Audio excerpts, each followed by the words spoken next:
violación, asesinato y borracheras, han sido cometidos por muchos papas a través de la historia.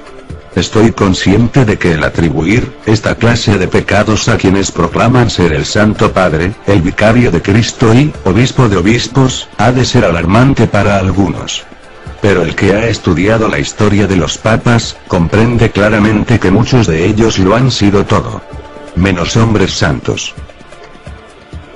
El Papa Sergio II, que reinó del 904 al 911, obtuvo la oficina papal por medio del asesinato. Los anales de la Iglesia de Roma hablan sobre su vida en pecado con Marosía, una conocida prostituta de esa época, quien le engendró varios hijos ilegítimos. Este papa fue descrito por Baronio, y otros escritores eclesiásticos como un monstruo. Y por Gregorio como un criminal aterrorizante. Dice un historiador.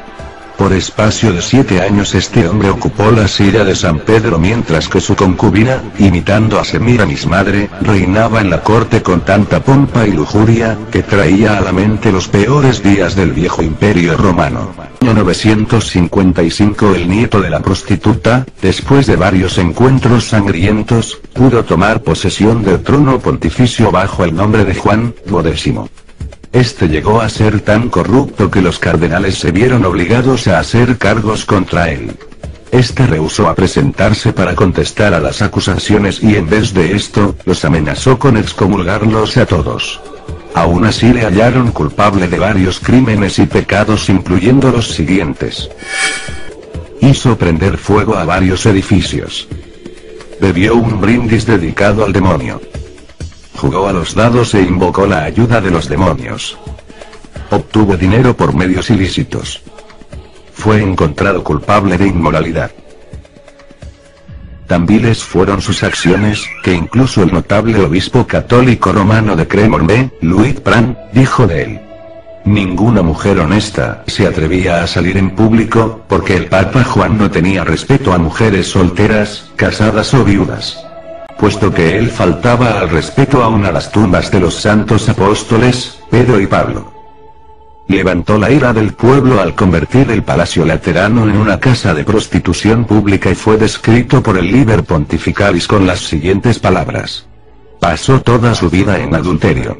Finalmente, su vida terminó mientras cometía adulterio ya que el furioso esposo de la mujer lo mató.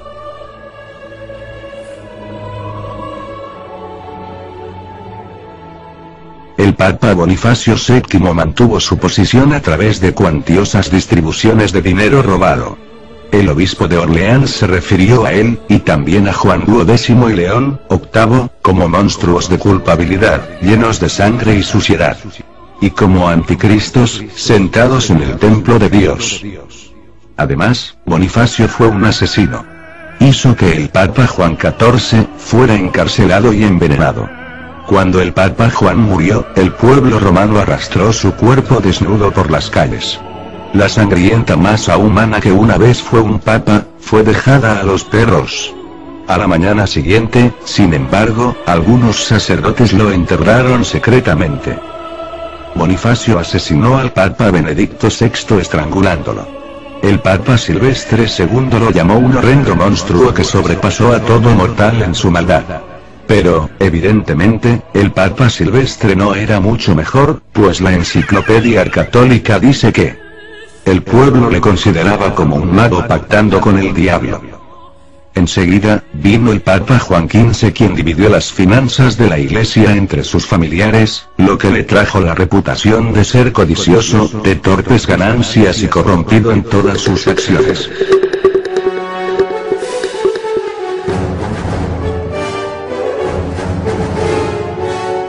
Benedicto VIII compró el oficio de papa por medio de chantaje. El siguiente papa, Juan XIX, también compró el papado y pasó por toda la escala de títulos eclesiásticos reconocidos, en un solo día. Después de esto Benedicto IX, fue elegido papa, siendo apenas un niño de 12 años.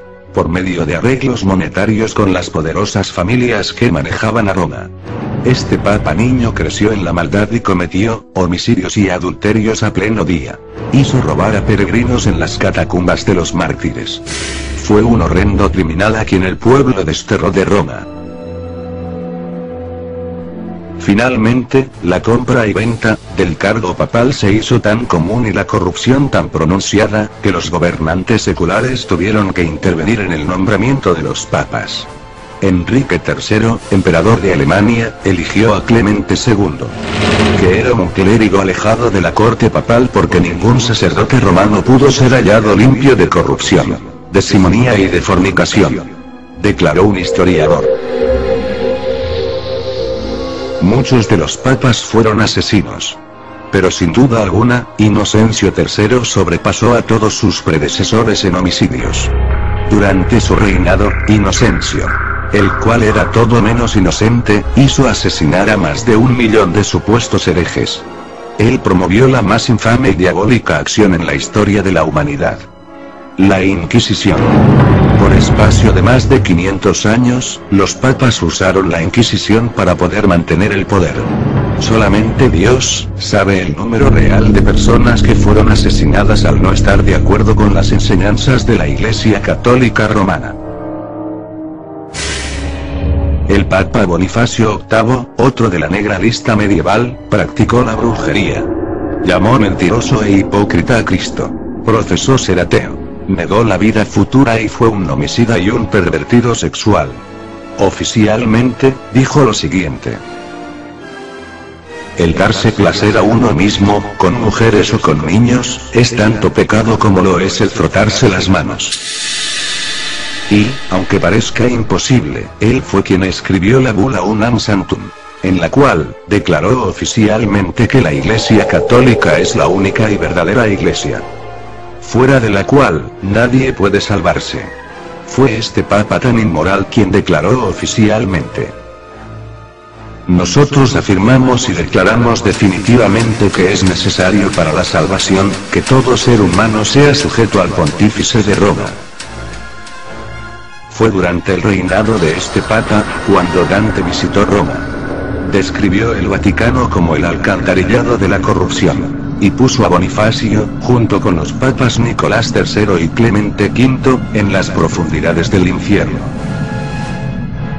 Durante el período de 1305 a 1377, el palacio papal estuvo situado en Aviñón, Francia.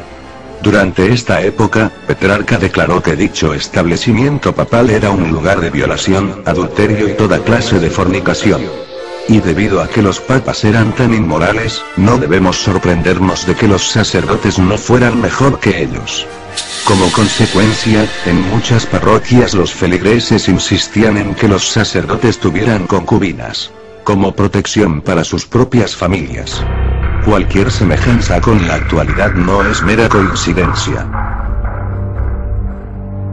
En el concilio de Constanza, 3 papas, y algunas veces 4, se insultaban todas las mañanas, acusándose los unos a los otros de anticristos, demonios, adúlteros, sodomitas, enemigos de Dios y del hombre. Uno de estos papas, Juan XXII, compareció ante el concilio para dar cuenta de su conducta. Fue acusado por 37 testigos, obispos y sacerdotes en su mayoría, de fornicación, adulterio, incesto, sodomía, hurto y homicidio. Y se probó con una legión de testigos que había seducido y violado 300 monjas. Su propia secretaria, Mien, dijo que en Bolonia mantenía un harén donde no menos de 200 muchachas habían sido víctimas de su lujuria. Por todo ello, el concilio lo halló culpable de 54 crímenes de la peor categoría. Le depuso del papado, y, para no verse condenado a lo que se merecía, el indigno papa optó por huir. El registro oficial del Vaticano ofrece, de este hombre, esta información sobre su inmoral reinado. Su señoría, Papa Juan, cometió perversidad con la esposa de su hermano. Incesto con santas monjas. Tuvo relaciones sexuales con vírgenes. Adulterio con casadas y toda clase de crímenes sexuales. Entregado completamente a dormir y a otros deseos carnales. Totalmente adverso a la vida y enseñanzas de Cristo. Fue llamado públicamente el diablo encarnado. Para aumentar su fortuna, el Papa Juan puso impuestos a todo, incluyendo la prostitución, el juego y la usura. Se le ha llamado con frecuencia, el más depravado criminal que se haya sentado en el trono papal. Del Papa Pío II se dice que fue el padre de muchos hijos ilegítimos. Hablaba en público sobre los métodos que usaba para seducir a las mujeres. Aconsejaba a los jóvenes y hasta ofrecía instruirlos en métodos de autoindulgencia. Pío fue seguido de Pablo II, quien mantenía una casa llena de concubinas. Su tiara papal estaba tan cuajada de joyas, que sobrepasaba el valor de un palacio. Vino después el Papa Sixto IV. Este tuvo 2 hijos ilegítimos de su manceba, Teresa, a los cuales hizo cardenales. Financió sus guerras vendiendo posiciones eclesiásticas al más alto postor. Y usó el papado para enriquecerse él y sus familiares. Hizo cardenales a 8 de sus sobrinos, aunque algunos de ellos eran aún niños. En cuanto al lujo y extravagancias, rivalizó con los Césares. Él y sus familiares sobrepasaron a las antiguas familias romanas, tanto en riqueza como en pompa.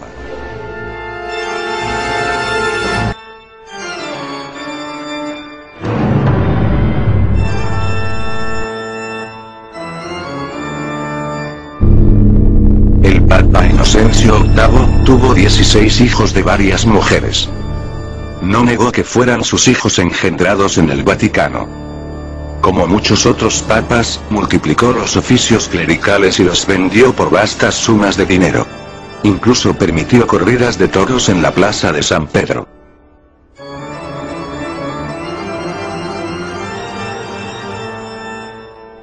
Vino más tarde Rodrigo Borgia, quien tomó el nombre de Alejandro VI y ganó su elección al papado mediante chantajes con los cardenales, práctica común en aquellos días. Antes de ser papa, cuando aún era cardenal y arzobispo, vivió en pecado con una mujer llamada Vanosa, de Catanei, y después con la hija de esta, quien se llamaba Rosa, con la cual tuvo 5 hijos. En el día de su coronación, nombró a su hijo, quien era un joven de temperamento y hábitos viles, como arzobispo de Valencia.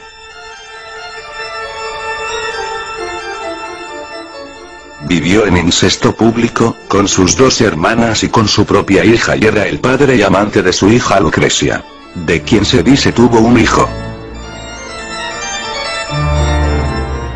El 31 de octubre de 1501, realizó una orgía sexual en el Vaticano, que no ha tenido parangón alguno en los anales históricos de la humanidad. En cuanto al Papa Pablo III, incluso la revista de signo católico, Life, dijo que siendo cardenal había tenido 4 hijos y en el día de su coronación celebró el bautismo de sus 2 bisnietos, que eligió a 2 de sus sobrinos adolescentes como cardenales. Realizó festivales con cantantes, bailarinas, bufones, y buscó ayuda de astrólogos.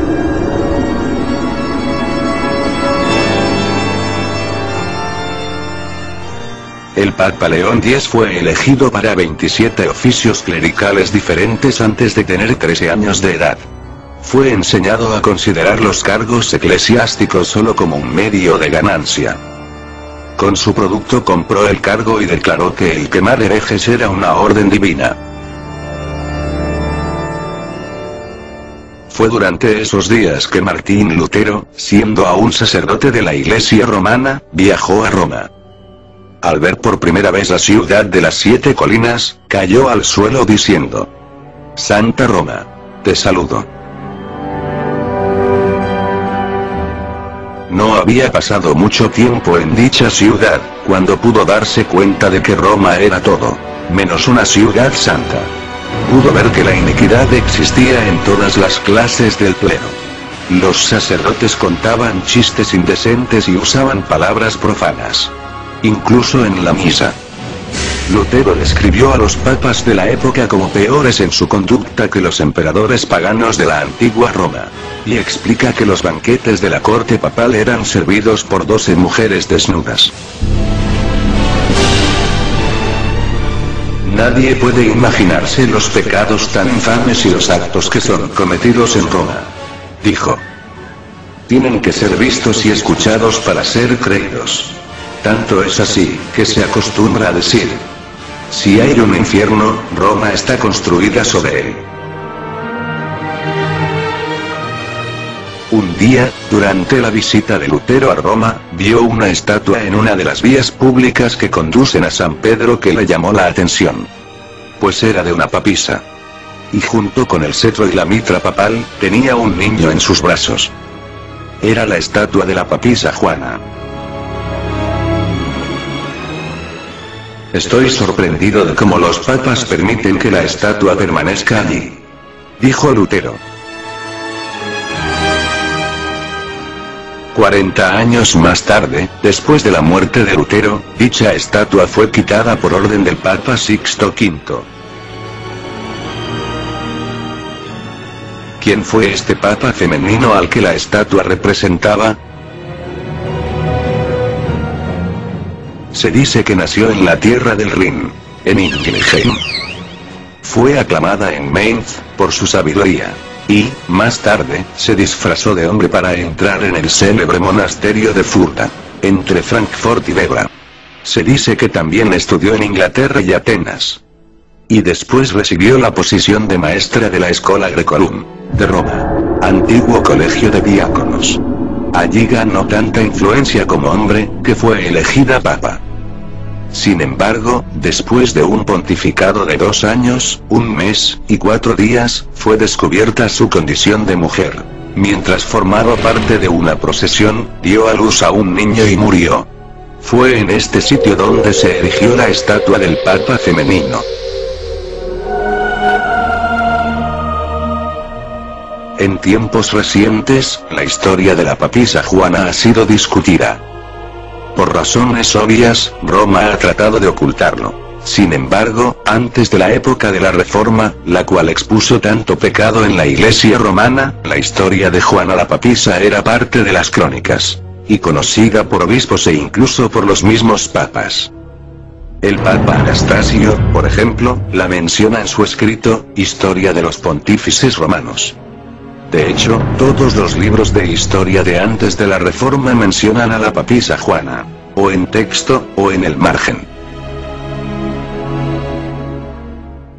Se discute que hasta el siglo XV, los papas tenían que pasar por un examen físico para que el caso de la papisa, el papa femenino, no se volviera a repetir. Obviamente, la idea de un papa femenino rompe la doctrina católica de la sucesión apostólica. Y, por lo tanto, es natural que la Iglesia romana trate de ocultar esta historia.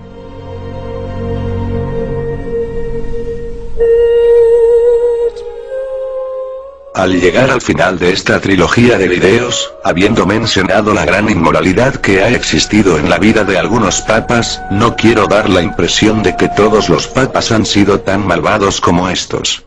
Sin duda que los que he mencionado aquí fueron los peores. Pero ha sido necesario referirme a ellos para demostrar que la afirmación católica de que el papado es una sucesión apostólica, es total y contundentemente falsa. Tal declaración católica significa que todos estos papas inmorales, incluyendo a los más ignorantes y perversos, han de ser tomados en cuenta en la línea de sucesión desde el apóstol Pedro y hay que considerarlos infalibles. Cosa que está más alejada de la realidad porque hemos visto que lejos de ser infalibles han resultado ser unos verdaderos herejes, apóstatas, asesinos, adúlteros, satanistas, entre otras cosas. Al hacer las investigaciones hasta Pedro, se tiene que pasar por la historia del Papa femenino. De modo que la sucesión papal a la cual toda otra demanda del catolicismo está unida, queda expuesta como un vil fraude. Y debe caer ante la poderosa evidencia de la verdad histórica y a la luz de lo que dicen las Sagradas Escrituras.